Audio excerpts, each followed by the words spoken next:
What's going on, everybody? It's Sports Cards Junkies just going here uh, live. Unfortunately, Calvary couldn't make it for this show. We had a scheduling conflict. So I just wanted to give you a quick little rundown on what we're going to go through on the show. We have a great special guest who I was able to meet in person at Collectors Con down in Tampa a few months back. You guys will know him as Ville Graphs. He's my man. He nothing but a genuine dude. Has always been great for the hobby. He's been in the hobby for a while. He does some camera work as well. So without further ado, I will bring him on the show. Hey, what's going on, Paul? man? How's it going, man? Good. How about you? It's funny you say I do camera work because I really don't. Hey, I've seen you do camera work, man. I've have experience holding the camera, Mhm. and I've been told I'm really good with like direction, with like choosing what to film and like when to take shots. Yeah. But I have no experience. No? No experience with camera work other than Jay just telling me to, hold the camera while I talk. I'm like, all right.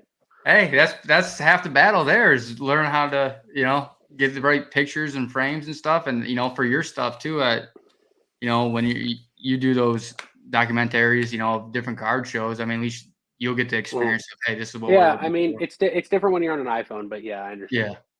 Yeah. So, I guess tell us a little about yourself, kind of like, how you got into the hobby, like how long you've been in it, what you collect, like all that good stuff. Yeah. So I've my experience with cards goes back to as long as I've been breathing. My when I was in the fourth grade, I was given a giant trash bag full of like junk wax, like 70s, 80s, 90s baseball cards Okay. by one of my dad's family friends. Uh-huh. And I just kind of hoarded them and started learning about the older players. And then I started collecting, buying packs, everything from when I was in fourth, fifth grade, all the way up until I was about 15, 16 years old. Then I really started to focus on going to college. And I went to college in Florida after I graduated high school. Okay. And became addicted to drugs. Oh, damn. And then just lost all interest in sports and hobbies and anything that really mattered to me. And once I went through rehab and got out and met my fiance, my dad and my mom got divorced. And when they split, they sold our house with all my stuff in it. So they just shipped all the stuff to me in Kentucky, said, here, get rid of this. We don't care what you do with it. You can throw it away. You can sell it. You can keep it. We don't care. We just don't want it. And I then had to sell all the stuff. And it was the process of going through and selling all the stuff back in 2018, right when like Luka year. So like this was like Luka, Otani, Soto, Acuna year. Like it was a perfect time in the hobby. Lamar Jackson. So the hobby was starting to like a lot of people say that 2018 was when like the real boom, not COVID. So it was when the hobby was really starting to take back off. And through selling all this stuff, I met a bunch of people on Facebook and on Instagram and got back into collecting myself. And, but my initial thing was autographs. I've always been an autograph chaser and getting a lot of autographs in person, through the mail, buying autographs, selling autographs. Now, is there a technique to like getting them in person? Like, yeah, so that's what a lot of people say. It's really a lot easier than people. I mean, it depends on what the scenario is. So, like, I'm trying to think. So, like, you go to a baseball game. Okay. A regular baseball game. You go before the game, at least pre-COVID. Okay, COVID kind of not for a while. People thought it killed the autograph game. Yeah, but it didn't. It just stopped it for a little bit. But pre-COVID, you could go to a baseball game. You go down the first or third baseline before the game. You see a bunch of players signing. So that's how I started. I started bringing cards. I grew up in Philadelphia. I used to go to Citizens Bank Park where the Phillies play, and I would bring a binder full of cards. I I'd look up the roster like the week before. Yeah. I'd go to the card shop, buy like base cards of all the players that are on that team. Sometimes I buy 2 or 3 for them for each player. And then I'd bring them. Whoever signed, I got on cards. And I went home and put the cards in a box. And there are thousands of people across the country who do this just like me. Yeah. Now, to answer your question, the technique. A lot of like the bigger names like this, like what I was showing you before, like this Luka. Yeah, it's sick. Can you see it? Luka 16 by 20 photo. I just sold this. But he like that I got at his hotel before the game in Indianapolis. The hotel, I mean, if you have common sense, you can figure out where it is, especially in a smaller city like Indianapolis. Because they only really stay at one of 3 places. Okay. Not going to reveal that on the air. But you just call around and say like, "Hey, can I get so and so?" Well, that's how I used to do it back in like the back in the late 2000s, like early 2010s. That's what I would do. But now you can honestly figure it out just by social media posts. Yeah. Athletes like say the Blazers are in town, Damian Lillard will post what restaurant he's eating at, what like the view from his room. They post all that stuff, and you can figure it out. Yeah. But yeah, a lot of my autographs were gotten at hotels before games. For baseball in the parking lot. Baseball at spring training is where I got a lot of my bigger guys. And then, yeah, I mean, there are people who go a lot crazy, like a lot harder for autographs than I used to. But yeah, it's something I miss. When it comes to like autographs and things of that, like, do you see like now that there's more people trying to get autographs before and after games? Or, than before, like when you first got into it, or is that kind of still like the same amount of people? Or well, back when I was doing it, like there's a lot more dealers in it. Let's put it that way. Okay. And you can look at it the same way as the card hobby. So before COVID, the card hobby was all collectors. I mean, you had people who sold and made money, but it was for the most part all collectors. 100%. Now you have investors, influencers, and celebrities, and just people with money who like making more money come into the hobby. It's the same thing with autographs. You have people who come in just because they know that if you get Luka to sign a jersey, that's $1,000. Like, so there are people who do that, and then there's also people who collect autographs, and then there's people who collect and sell to help fund their autograph purchases or their personal collection or their trips. I mean, it's not cheap doing what we do. Sometimes you got to get a hotel for a night or two. Like, what I was gonna say is like, is there like a white whale that you've been chasing for like an autograph, like in person one? Well, I'm trying to think. So, the white whale for me, but it's not really a white whale at the same time. Like, would be Mike Trout. Okay. So, but the thing that's funny with Trout is, to someone who doesn't know autographs, like who knows nothing about autographs, Trout is obviously the white whale because he's the greatest baseball player in the league. Yeah. Trout actually signs a lot. Trout signs a lot, mostly for kids, but he does sign a lot for adults, whether it be before games, after games, at the hotel. He signs a lot more than you think. He's not automatic like some players, but he signs more than you think. Okay. So, but I've never gone for him. Like I've never been to an Angels game. Yeah. So I've never even gone for him. But Trout is obviously the one person. I talked about this on the first episode of my podcast, that he's one of the people that I've always wanted to meet. Yeah. My true white whale. Do you know anything about rap music? Yeah, that's pretty much country. Yeah, the greatest of all time, in my opinion, is Andre 3000. So he's my GOAT. So I've had 2 chances to go for him. I haven't gotten him. I haven't been able to go either time. So that kind of bummed me out because he's kind of an elusive name.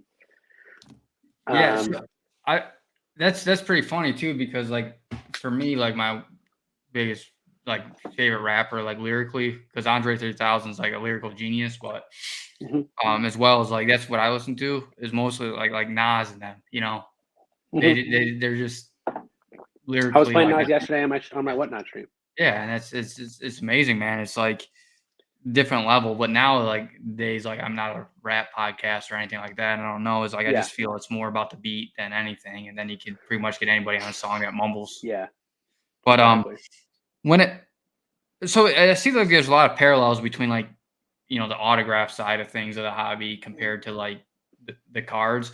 Yeah. Do you think, because Brady, for example, he used to sign, at training camps, whatever here and there. And then when he got more popular and he found out like pretty much how his autographs go for, like he would only sign for kids. And then he found out like people were paying kids to get his autograph, and so he pretty much like nixed it all.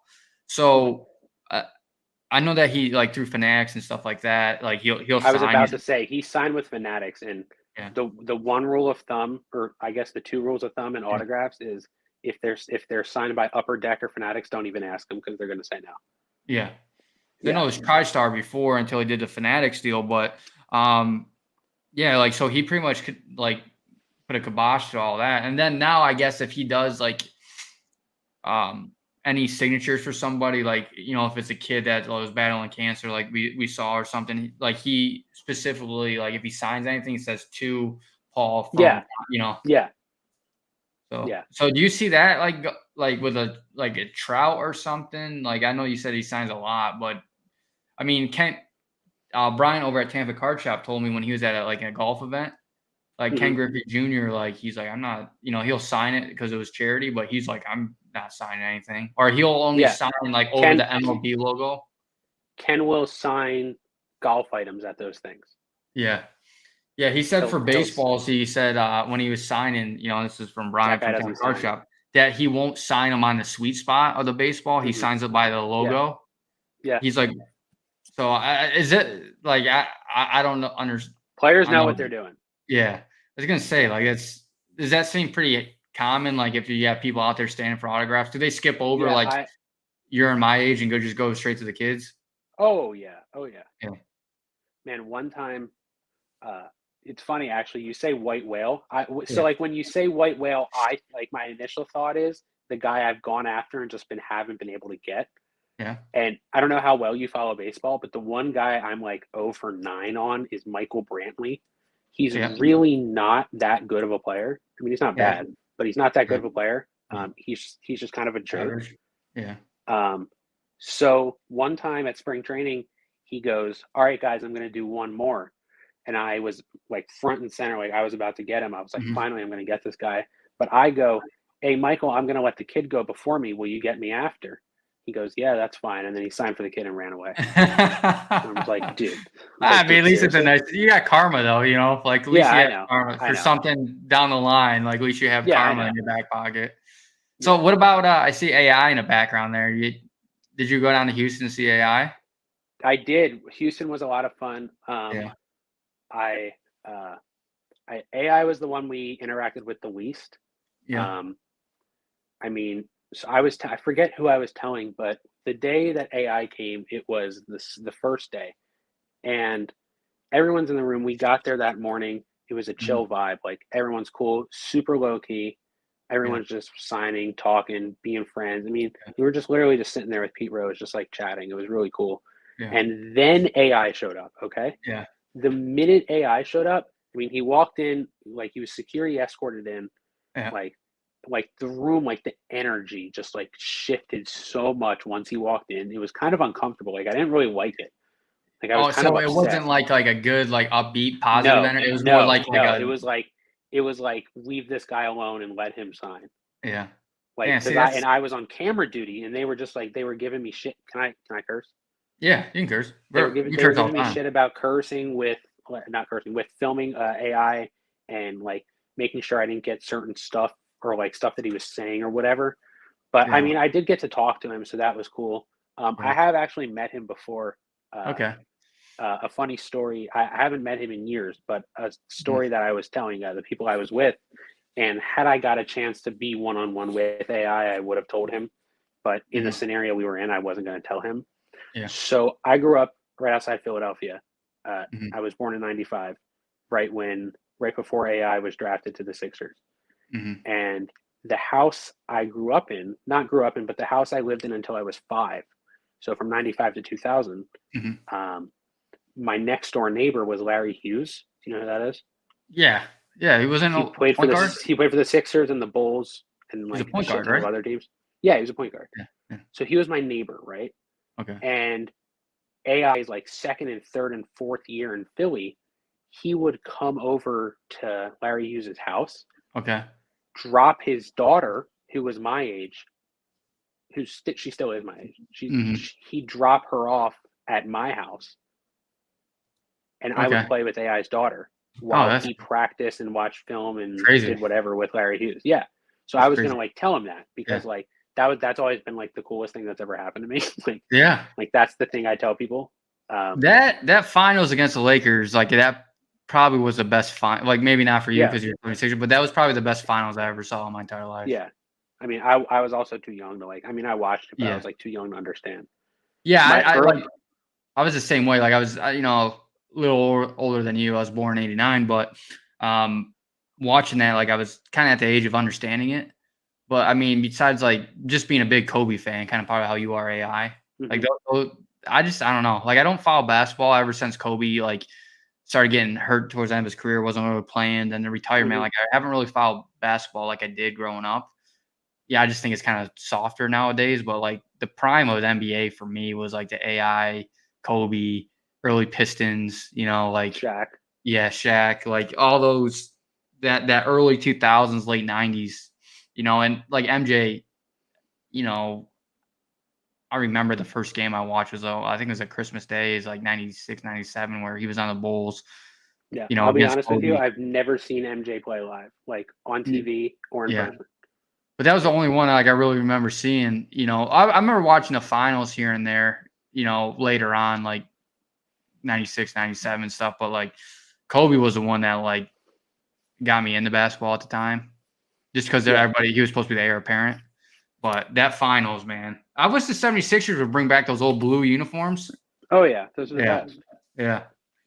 But now AI is he's a great guy, man. So I see the 76ers hat on. So you guys finally got rid of Ben Simmons. So hopefully we can. Finally, man, it's about time. What's your thoughts on all that stuff?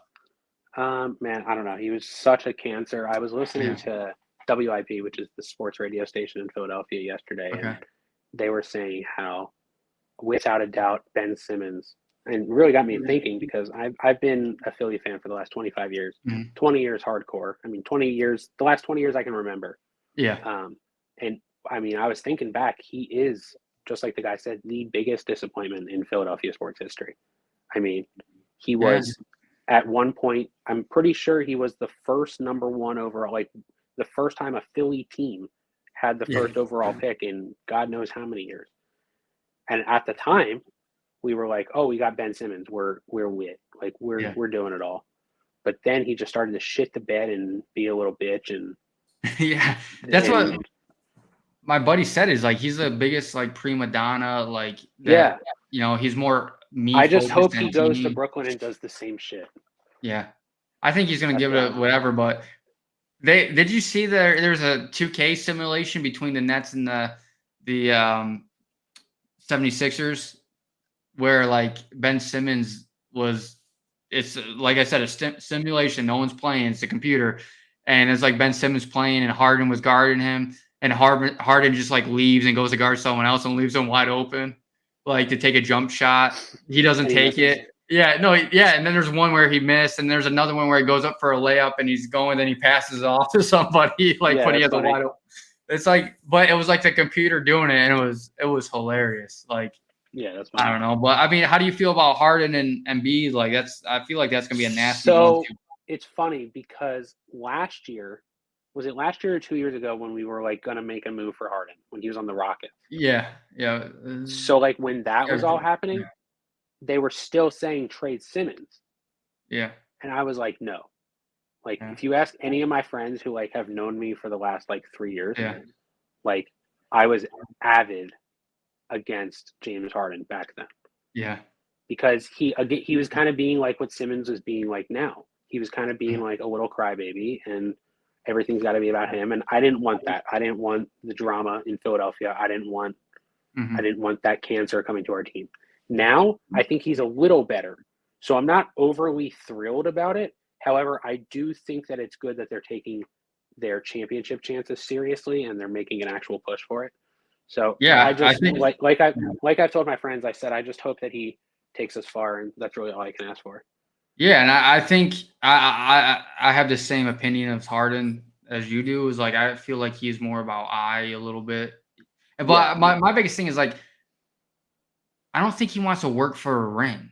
Like I think he just wants like to like the KD situation, like going to the Nets. Like he thought maybe I can just go here, coach, get a ring. Like I don't think he wants to work, man, for it. Yeah, I don't know.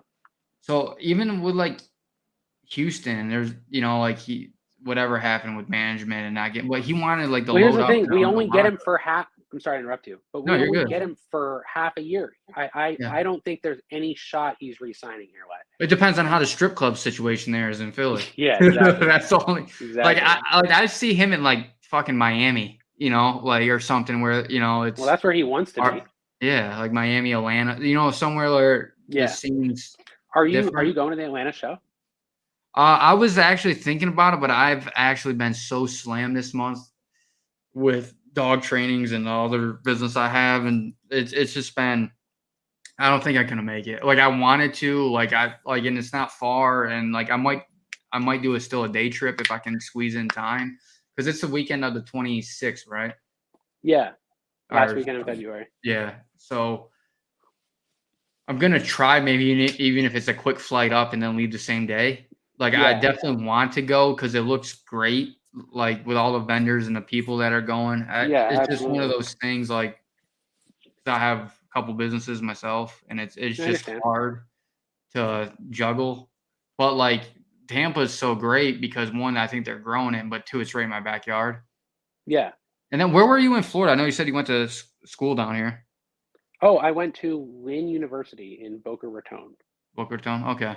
Yeah. On the other coast. Okay. Yeah, because I don't know how it was over there, but like now, like there's like a show almost every like 3 out of 4 weekends of the month down here. Yeah, it's the same thing up here. Kentucky's card scene is very deep rooted. A lot of people don't realize that. Yeah. So, how's the rivalry between Kentucky and Louisville basketball? Have you gone? Here's how I describe it to people. Okay. Yeah. I say it's bigger than Red Sox Yankees. You think so? Yeah. Damn. That's crazy. No, I truly think so. Yeah, and you've gone to like the games in person and stuff, or not? No? I've gone to U of L games, but I haven't gone against Kentucky. Man, I can't afford those tickets. No, how expensive? Yeah. Damn. Especially when they play in Lexington. Yeah, that's crazy. Like for the experience, it's crazy because like here's how it works. Ready? Mm-hmm. People in Louisville are either UK fans or U of L fans. Mm-hmm. People in Kentucky, people in Lexington and everywhere else in Kentucky are all UK fans. Yeah. So the entire state is pretty much UK fans, except for Louisville. And the fandom for Louisville in Louisville and the surrounding areas is so strong that it not overpowers, but it equates to the rest of the state. Damn. It's a huge rivalry. Damn. I mean, I think for experience, it would be like crazy to go to that. I want to go one time. Yeah, that would be insane if you had that. Like, went there and like even taped some stuff on your phone, like just being in the crowd. I think it was right before COVID hit, or it might be the year before. But Louisville was number 1 in the country in basketball a few years ago. And the first game, like they got announced as number 1 in the poll, and then the next day they had a game. Awesome. I went to that game and they played it was either 3 or 4 Michigan. Yeah. At home, and we beat them. That was easily the craziest, like top 3 craziest sporting events I've ever been to. Oh, I bet, man. I mean, especially in like Kentucky, like the basketball situation. Like it's I don't know. Like, I mean, I tell people all the time, like going to like a actual true college sports game. Like, I'm not talking like D2 or D3 or whatever, but like a top university. Like Yeah, the there's nothing like it. pros, yeah, the pros don't even match like nothing. Yeah. Like, I don't even care if it's a Red Sox Yankees rivalry game or whatever. Like, if you go to like a, for example, me like Florida LSU game, insane. I Florida didn't even know that State, was a insane. rivalry. Yeah, Florida, that's an old one. And I didn't even know that Florida was a State, rivalry. like, is another one. Like anything like that, like in college, even if you went to like Alabama LSU or Alabama Auburn, like nothing like matches the intensity of the crowd. Yeah, Like, obviously. compared to like a professional sports game.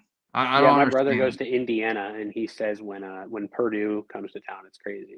Yeah, I'm at like those rivalry games in college. Yeah. Like it's unparalleled. And so now, do you collect just like Philly people, or is there a certain like what No, do I you collect collect, or other who do stuff. you collect, or Here, I can hold on. yeah? So, Now, like, yeah, I is your collect. collection based more cards or is it autographs? Yeah. Well, I have autographs. I mean, you can see I have a big AI poster right there Yeah, that's that's signed. sick. And then right here on this wall is all my rap music autographs. Oh, damn. Um, and then is there any? No, we took all that down. But yeah, my cards, my main PC, outside of like I collect all Philly stuff. Mm-hmm. Really not so much the Eagles, which is weird because they're probably the most popular team there. But I'm just not a big Yeah, football fan. yeah. Um, but outside of Phillies, for basketball, Nikola Vucevic. Okay, These are both more ones. This okay. is my main PC for basketball. Yeah, And then anything like Louisville, like this, like yeah. anything U of L, like any of the guys who went to U of L for like basketball, baseball. I try to do all their rainbows and all that. Now, is that Um, your college that you root for everything? yeah, U of Yeah, L. Yeah. yeah. So I grew up in Philadelphia. Uh-huh. It's funny. I grew up in Philadelphia, but neither of my parents went to college. Mm-hmm. So I didn't have like my parents' college to root for growing up. Yeah. So I used to read these books when I was in like third grade, and they took place in Louisville, and the Okay. mom worked at U of L. And I loved Uh-huh. these books so much, I started rooting for U of L. Oh, damn, And that's great. then 15 years later, I ended up going to U of L. It's just Yeah. crazy. Um, Yeah, I'm the same way. Like anything that I like being a fan of, like I grew up near Buffalo, but my dad was a Pats fan, so I had yeah. like that. But for college, like none of my same situation, none of my family went to college. They're all military. And Hmm. it comes back to the first game I watched with my dad. It was like I had to be like 4 or 5 years old. And I didn't know anything, but Florida was Florida State rivalry week. It was on TV, and my dad's like, "Who's your favorite college?" Like, I don't fucking know. And all of a sudden, I look on the TV, and it shows the cartoon, big Florida Gator cartoon. I was like, "That's my school." And So ever you're a since, big like, Gators fan now, right? so ever since like four or That's 5 years cool. old, it's been Gators, man. I went to You like Penn State, you but went to Penn I State? don't even like Penn State. Like, I graduated from there. I don't even like it. Like, I just Wow. Florida. Well, and because my father passed away right when I was going to school, so I had Geez, stuff I'm that sorry go. to I hear was that. planning on going to Florida, but I stuck close to home, right, because of all the situations that were going on. So, but yeah, I mean that's pretty much the reason why I went to Penn State. But then I graduated right when all that Sandusky shit was happening too. So Yeah. Oh, I that's remember where that. I kind of washed my hands of that. Uh, like it was not my style. But no, I lived in Reading, for five, Oh, cool. 6 years. Yeah. So I go to Cool. Reading Phil's games. But Oh yeah. the Coca-Cola thing I Park. tell about like Philly area is the way that they have their sports complex set up is so It's nice. awesome. It's Yeah, awesome. it's like one huge block with all the stadiums on it. The only problem Man, is when I went to 76ers games, the Phillies games, like towards the end of their season, start of NBA yeah. season, they all meshed together. Yeah. And it was just a nightmare, man. Like trying to get out Yeah. of that parking lot. That's what I hated. I went to Phoenix a couple years ago, Uh-huh. and my friend and I went to a Coyotes game, which is hockey.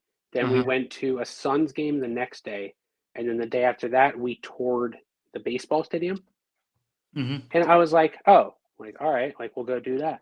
They were like each 45 minutes from each other. I was like, Yeah. what the Yeah. fuck is going on? Like, why can't everything just be like Like baseball stadium, basketball stadium, hockey stadium, football stadium. That's easy. Yeah, Philly has a nice when it comes to that. It's like all right exactly. there. But like growing up, I always thought like every city I went to, like it would be like that. Yeah, like, I did too. I thought it'd be like somewhat close to each other. Yeah. Like Tampa's the same way. Like Tampa is. When I was about to say when I went to Tampa, when Brian from Tampa Card Shop, when he drove us to the convention center, we passed Amalie Arena. Yep. And I was like, what the hell? Why is it downtown? Like that's so weird to me. I don't know. It's just like then when he probably didn't drive you by it, but you could go that way to get to his card shop. But if you go that way, like then you hit the Buck Stadium. And then Tampa, like the Rays are fucking over in St. Pete, which is like 40 minutes away. St. Petersburg, which is a pain in the ass, man. Like if they brought that over to Tampa, at least you kind of have it around the city area. But you're not gonna have to worry about that because the Rays are leaving. That's my thing too. Is like I would go to more Rays games. Like I'll go when the Red Sox are in town. Like I'll go to those games, but like I would go to more games if I didn't have to drive 45 minutes over there. Yeah, I want to come down to Tampa over the summer and go to a Rays game. Maybe stay. Dude, fucking let me know, man. We'll take you for sure. It's fun. Are there shows there over the summer? Yeah, so Collectors Con is gonna be back in the summertime. Oh right. I think they're doing it June or July. No, Nationals around that. I know one time they did September. I'll have to look to see the exact dates, but Collectors Con they want to do 3 times a year. So I know it's like December, September, and I thought there was gonna be like a June or something, but it just depends because the Christmas show was nice. And they had a lot more foot traffic than I anticipated. But the first one they did in September, that one was a madhouse compared to like the December one. That's what everyone was saying. Oh, madhouse. So I'm hoping they keep at least that one and maybe throw like an early like May, June one in. But I think Culture Collision in Atlanta will probably be like the East Coast is Dallas, you know. I haven't been out to the Dallas one yet, just because schedules and stuff. But that's what they said. They said like how Dallas is set up is like amazing. Yeah, it's such a good time. So, like, how would you describe like Dallas? Mini National. Yeah. Did you go to the National? Not last year, but not the year before too because of COVID. But yeah, I used to go because I lived up, in the Northeast, so I'd go to like New Jersey or whatever. Yeah, I understand. Yeah, I never went to Cleveland or Chicago, but New Jersey was always the Atlantic City one. So I'd always go to that one. I would never do like an overnight though. But this year I'm going. Are you going?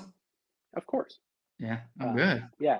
Dallas is like, it's not even comparable to the National, but it's like, I don't know. It's just a huge room and then there's a side room. It's like, it's just a fun time.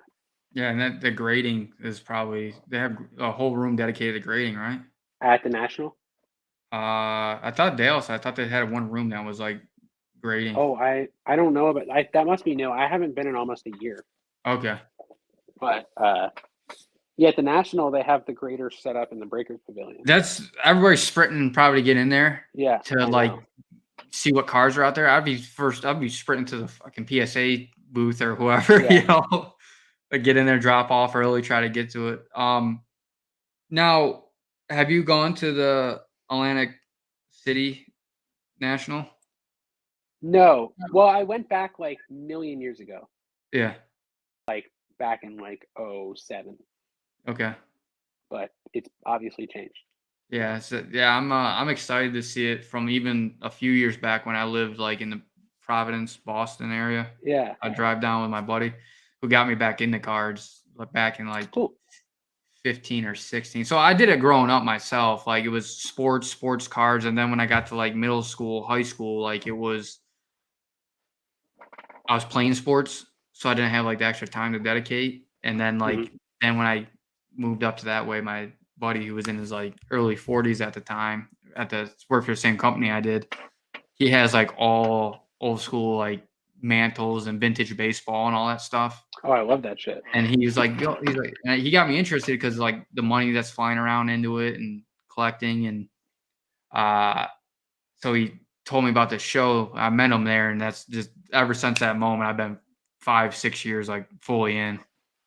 And that used to be like a small out of a hotel like conference room at a Holiday Inn up there in Franklin, Massachusetts. And And that was the one that, How like, old I am. yeah. So, but down here, like, even in the summertime, if you were to come for a game, even if they didn't have Collectors Con, like, they have, like, the Tampa Card Show. Yeah, that's what I was going to say. I don't think I'd come for Collectors Con, but I'd probably come for, like, one of the littler shows. Yeah, Tampa Card Show is great. They have even another one, too, that's in the beginning of the month is Seminole Card Show. It's over near, like, kind of Clearwater, St. Pete, that area. Mm-hmm. But that one's, Where the like, Phillies play. yeah.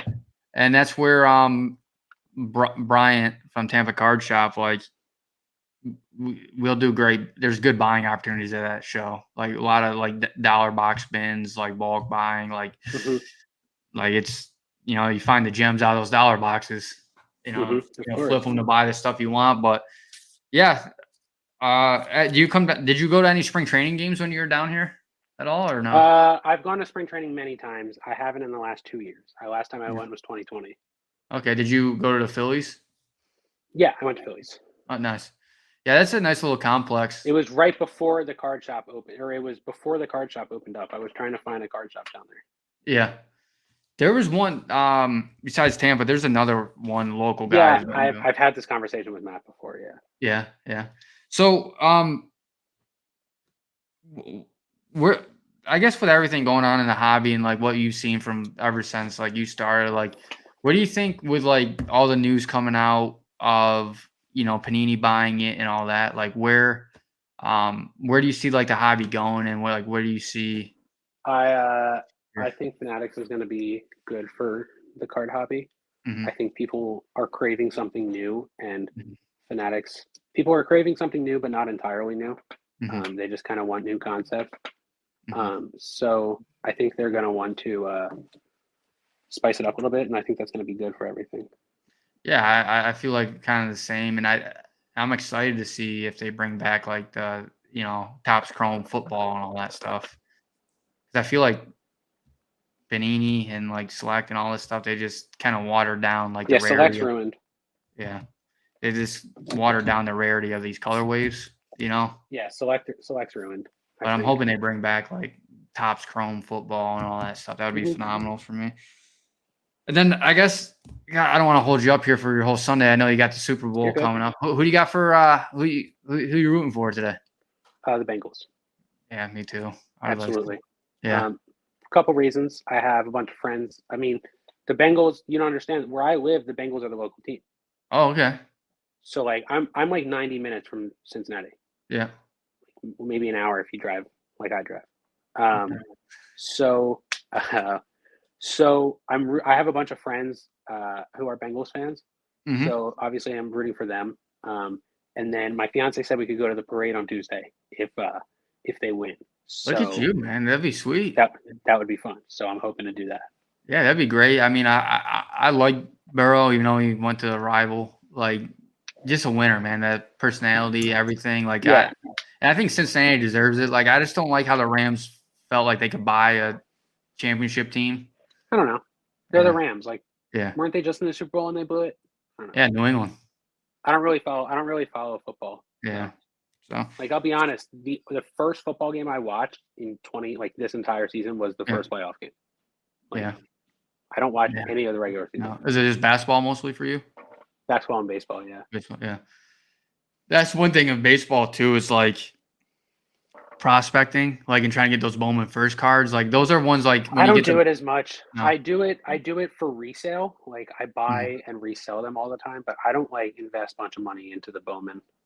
Dude, it's so hard, man. Like, the Bowman first, because, like, you gotta wait. Like, if you even crack one out of a box, you need to wait like 5-6 years. It's not like it's like almost immediate, and then like 2 years still. It's still like trying to hit the lottery. Majority of those Bowman first guys, you actually make more money on when the product comes out than if you let it mature a little bit.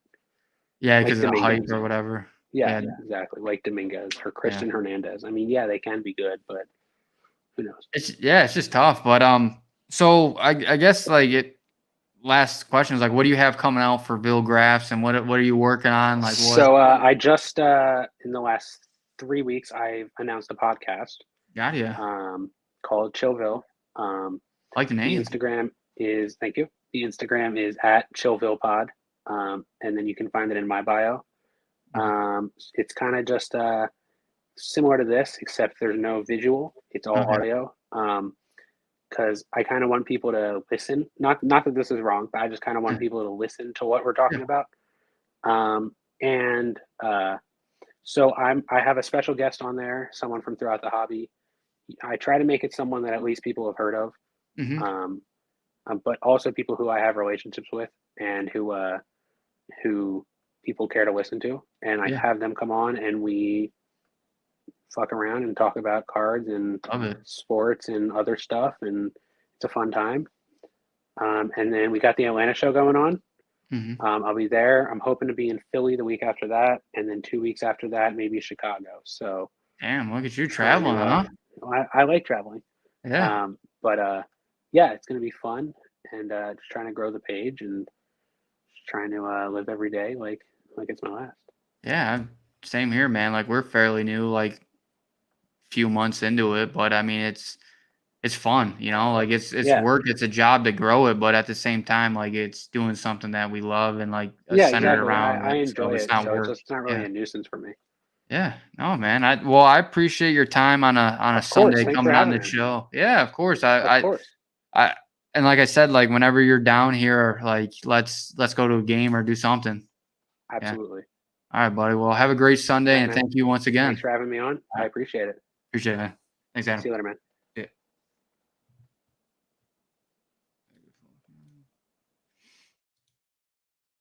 So there's my boy Adam. I What a great guy. I got to meet him down here in person for the first time when I was at Collectors Con in Tampa, and he's a great, humble guy. Just one of those people like has information, about the hobby. He's been in it for a while. Great asset to the hobby. So I'm excited to have a friendship with him, and excited for the opportunity to have him on the show. And next week I'm gonna try. Calvary may be back next week's episode. Um, just gonna try to keep bringing people on that's been in the hobby that has some advice, show you their collections, what they like to collect, show off some of the cool pieces that they have, um, and things of that nature.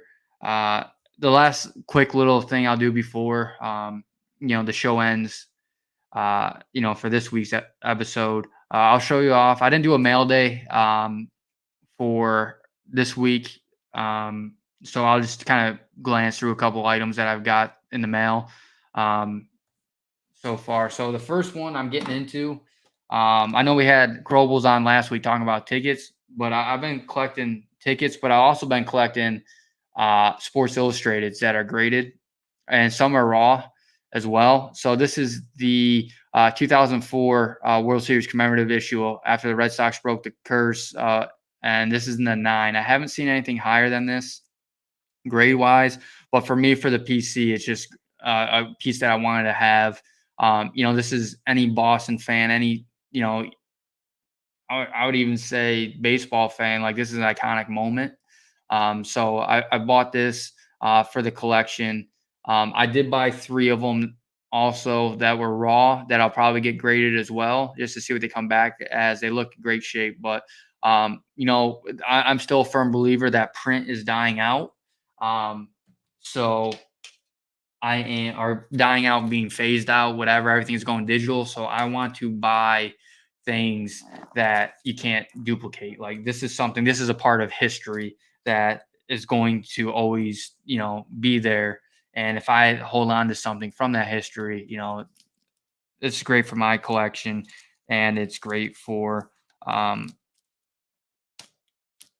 resale value in the future if I wanted to. And then sticking with some of the themes from the recent card days, I'm still buying 13 Prism Hockey. This is Steve Stamkos. Let me get this in frame here. It's in the blue 13 Prism. I think hockey. I've noticed hockey. Even the 13 Prisms are starting. I'm starting to be bidding against people, which before never had that problem. So I don't know what it is hockey, if it's because football season's coming into an end, or if it's because it's gaining more traction within the hobby. But those 13, 14 prison years. I think it was just 13, to be honest with you, that they did the hockey. They're very rare, and Upper Deck controls it. So, um, even if for a collector of hockey and sports cards, like if you have something rare, it holds value to someone somewhere. So I'd rather have those than not. So I'll be sticking with 13 hockey. The next couple pieces for the PC, this is the 14 Prism Gronkowski Red Power. It's numbered out of 125. So I sent off a bunch of cards to get graded last week. I just did the regular. So it'll probably take a couple months for those to get back. But it was a ton of Gronk and Edelman stuff. So I'm excited to get that back, and I'll probably ship this off once I get some orders in. The first thing I should have coming in are 2 Kabooms and Allen Iverson and a Brady that I did express on. So excited to see what those come back as. This is I'm kind of excited about. JC, collects the pigskins of the Brady's, but I found a pigskin, 2009 Topps Finest Randy Moss in a Patriots jersey. So it's in great condition. None of these are graded PSA wise. So I'm probably gonna send this one off in my next submission as well. See what it comes back as. None in population, and I think I picked this up for like $30. So I'll keep that as well. Sorry for the glare. Then the next couple I picked up. This will be the Mac Jones Downtown. Picked this up at the last card show here in Tampa.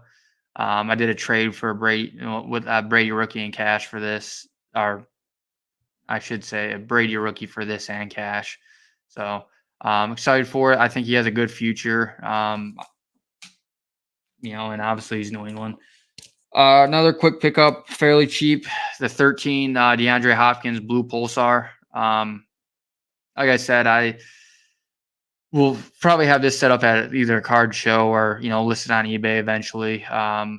Just stuff to have at a card show to attract people, to attract attention to your table. And things that you don't really see too often. So I thought this would be a nice card to have there when I'm set up. And then the next couple are going to actually I take that back. Here's another one for the PC. This is Sepia. This is the Gronkowski 13. This is probably my favorite card of his outside of the a rookie card. Just because he's in that, you can't tell by this card because it's Sepia, but it's the old Patriots red uniforms. So this card's numbered out of 99.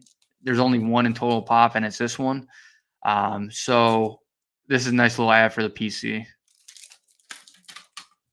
And then the last non-Brady card for this week is the Mac Jones Graffiti. It's in a PSA 10. It's the pink mirror, numbered out of 199. I won this on auction. I got this fairly cheap. I think it was less than $200. So to me, in my book, that's an absolute win. I think coming into this season next year is going to be the season to who we see Mac Jones truly is. I'm a little concerned with all the stuff that's going on with New England when it comes to offensive coordinators and not really having defense, and there's really no coordinators. It's kind of like a Maj Podge thing, so that concerns me a little bit. But I think Mac Jones is probably the most cerebral quarterback out of the draft last year.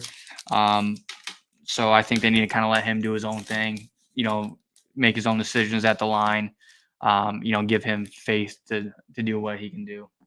Now when we get into the Brady stuff, this one is the 2013 X Fractor. It's a PSA 9. Got this for under $200. I'll take that anytime, just because even the cost of grading is $50 or so, depending on what you do, 50 to 100. And then come back in a 9. So even the card raw, say if it sells for 120 to 150, you add those fees. I felt like I was right at where it could be if they expressed it. So if I can get a card for under 200, that's a Brady, that's an X Fractor that has a low pop, I'll be buying that all day. The next two, this one, even though it's an 8, I might crack this and resubmit it. This is the 2007 blue refractor. There's 36 in total population of this card. You know, the 8 kind of concerns me. But if I look at the centering, not that bad top down and left right. So I'm not really sure how this got an 8, but I might crack it and resubmit, see if I can pull a 9 in it. But for me, this blue refractor is something you don't see. There's very few of them, and I got this for around $300. And I usually don't buy 8s, but when it's a rare card like this, like I'd rather have it than not. So for me, it totally was worth 300.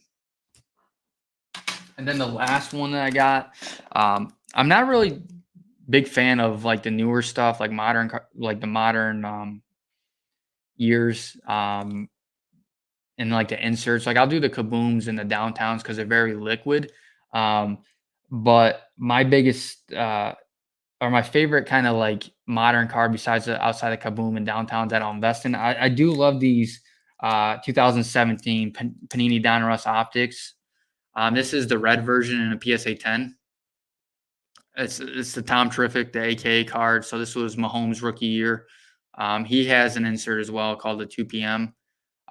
But the red's numbered out of 99, very rare. There's only 15 in total population for, the red AKAs. I have one of the 12s. There's 12 10s and then 3 9s. So 15 total pop. Happy to have this one. This is probably one of my favorite inserts just because of the look of the card. I got fun fact someone was telling me is that Tom tried to buy the nickname Tom Terrific because he hates it so much that he wanted to just have a license so no one else can use it, but it was denied.